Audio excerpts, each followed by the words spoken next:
YouTube, what is up, family? It's the guy Rich Kelly. I'm back with another video.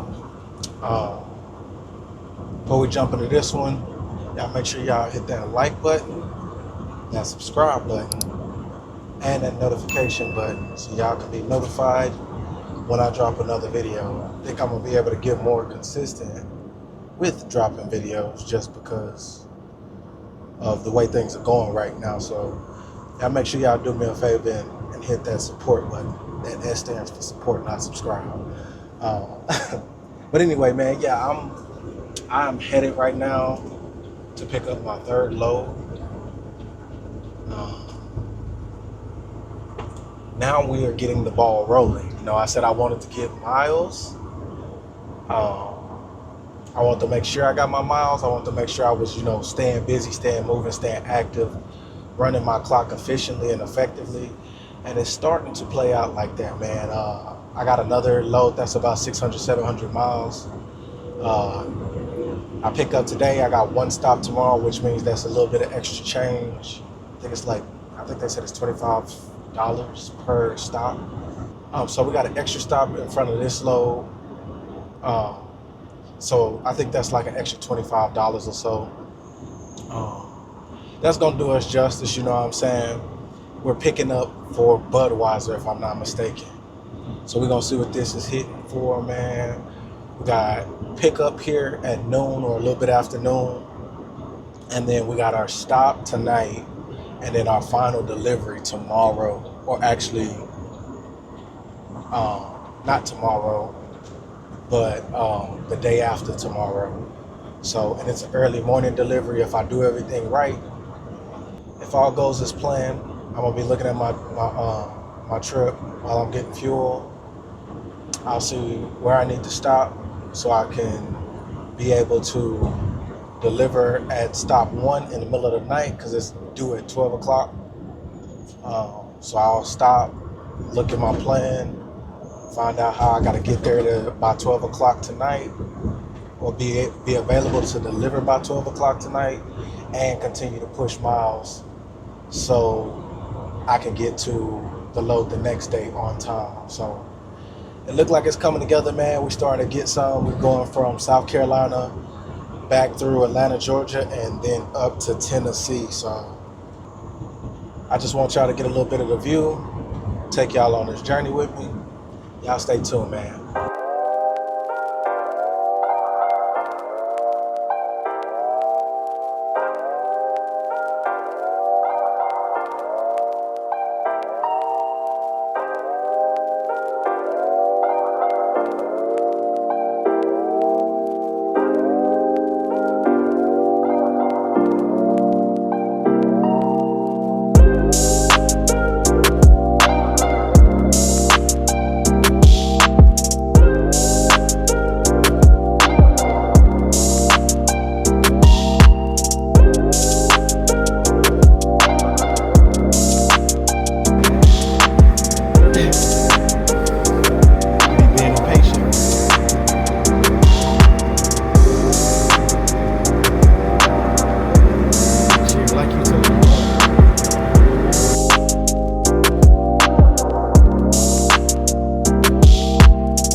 so it took longer than expected to get loaded up. So if my math is mathing, I'm going to have to go ahead and shut down for the day so my 10 hour can reset. I'm driving 10 minutes up the street.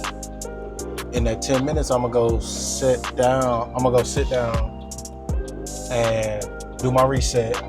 In that reset, I'm gonna just go ahead and call it a day, wake up. That way I can go ahead and get to that love station in about 12 hours. So we're gonna see what's what. We're gonna go from there.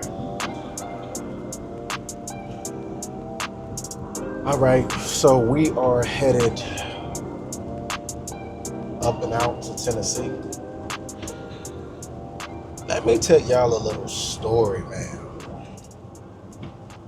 about this load. This is my third load assignment, I believe, if I'm not mistaken. And it has been wild. So my clock almost ran out. Heading to drop off at stop number 1 for this load, because it's a two-stop load, technically, 2 destinations. Stop in between, and then the final stop. But man, so this load had a delivery time of 12 o'clock in the morning. Thank you. This load had a delivery time of 12 o'clock in the morning. And when I say, I'm like trip planning, I'm like, okay, I'm gonna sleep like an hour away. I realize my clock's still gonna run out. So I basically have to drive to the destination, check in, and then just wait, hoping that my clock don't run out within that 30-minute time frame. Sure enough, I get there 30 minutes before my clock runs out, check in. I got there like 8, if I'm not mistaken, real close to 8. Mind you, I don't have to deliver this load until 4 hours later.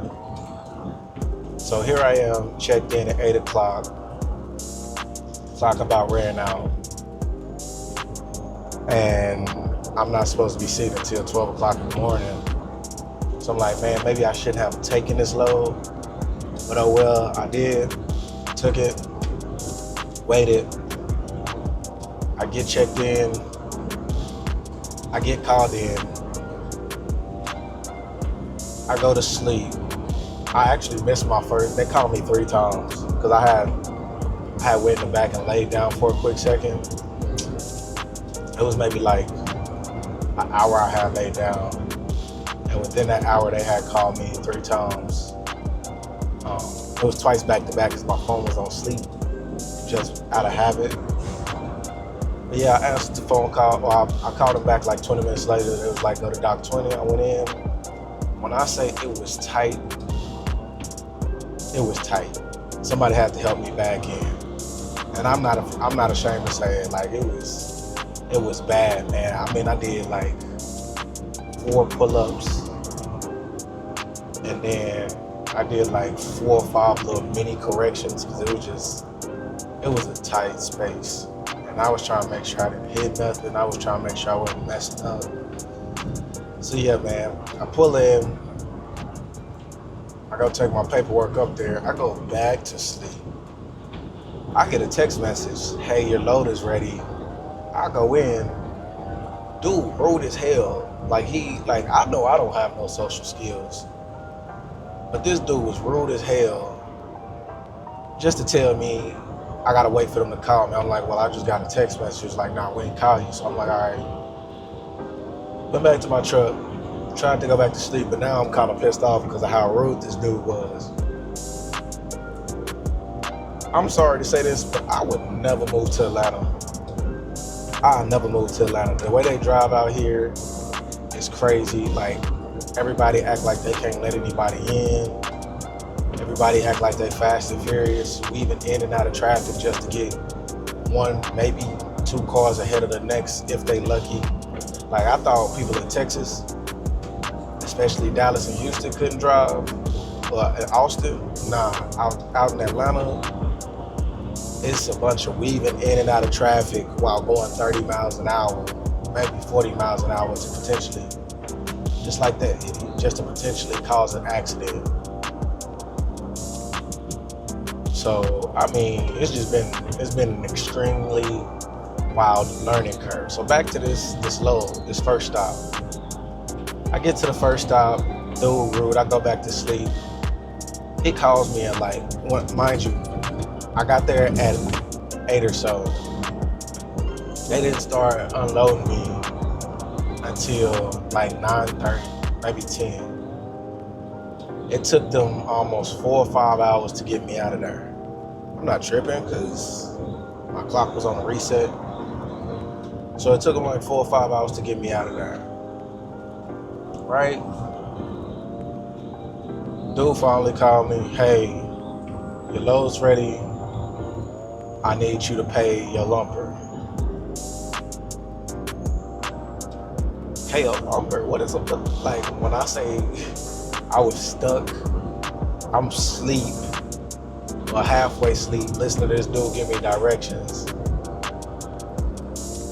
A lumper, what is it? I ain't never heard of this. My mentor never mentioned anything about a lumper. So I go on Google, I'm typing in what's a lumper, it say lumper fee, da da da da da. So I'm texting these people.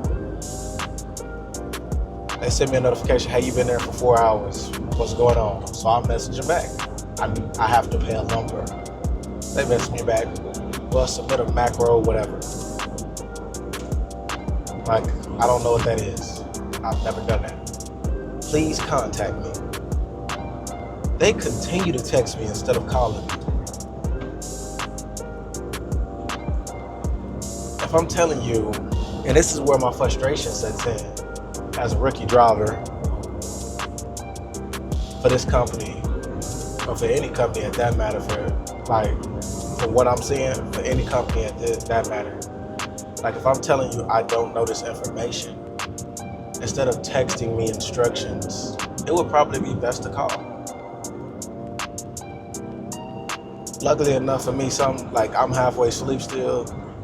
I end up getting even more so frustrated, not only because the dude that was rude as hell at the window, now I got these people texting me telling me, oh, well, yeah, just submit your information. And I'm like, well, what information am I supposed to submit?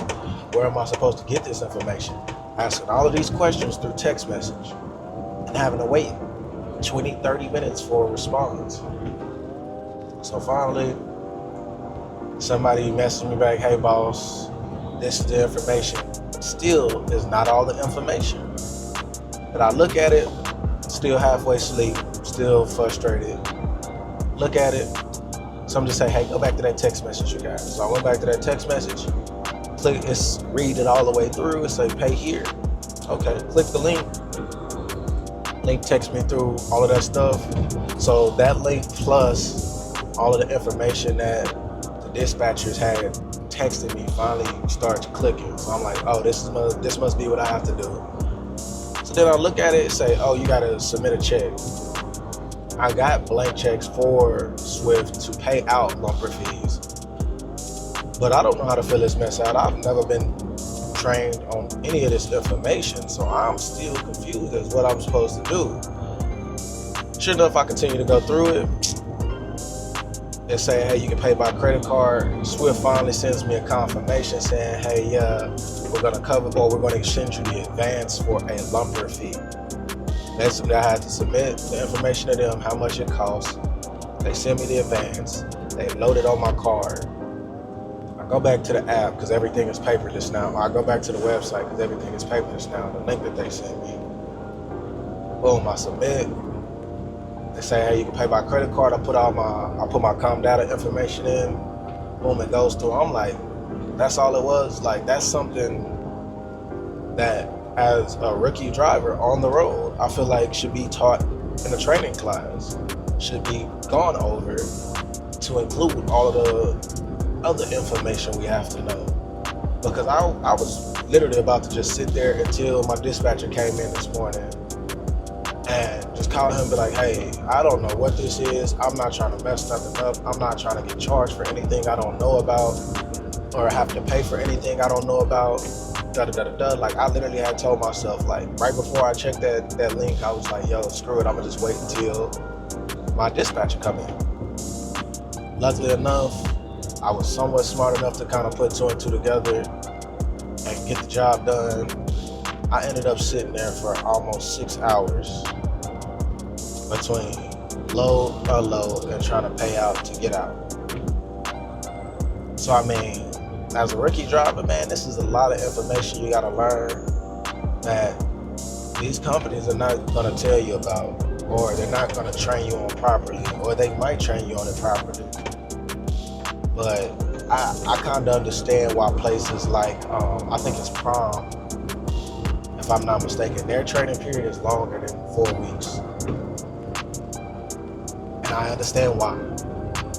I definitely understand why. I was sitting over here excited, as we said in the military, all hoo ready to, get out here and run these miles. Nah, it's a lot of information you gotta learn. And it's a learning curve. It's gonna take you through a bunch of, ups and downs. It's gonna have you frustrated at times. It's a lot of information, man. So y'all keep that in mind.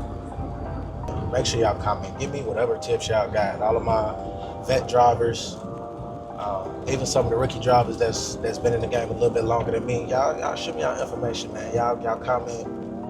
Let me know what I can do right, what I can do better, what I need to learn, or what could help me, like I said, manage my clock. Just be a better driver, be more efficient, be more effective. All of that good stuff. In the next video, I'm probably gonna leave a review about this truck. So yeah, man, I will see y'all in the next video.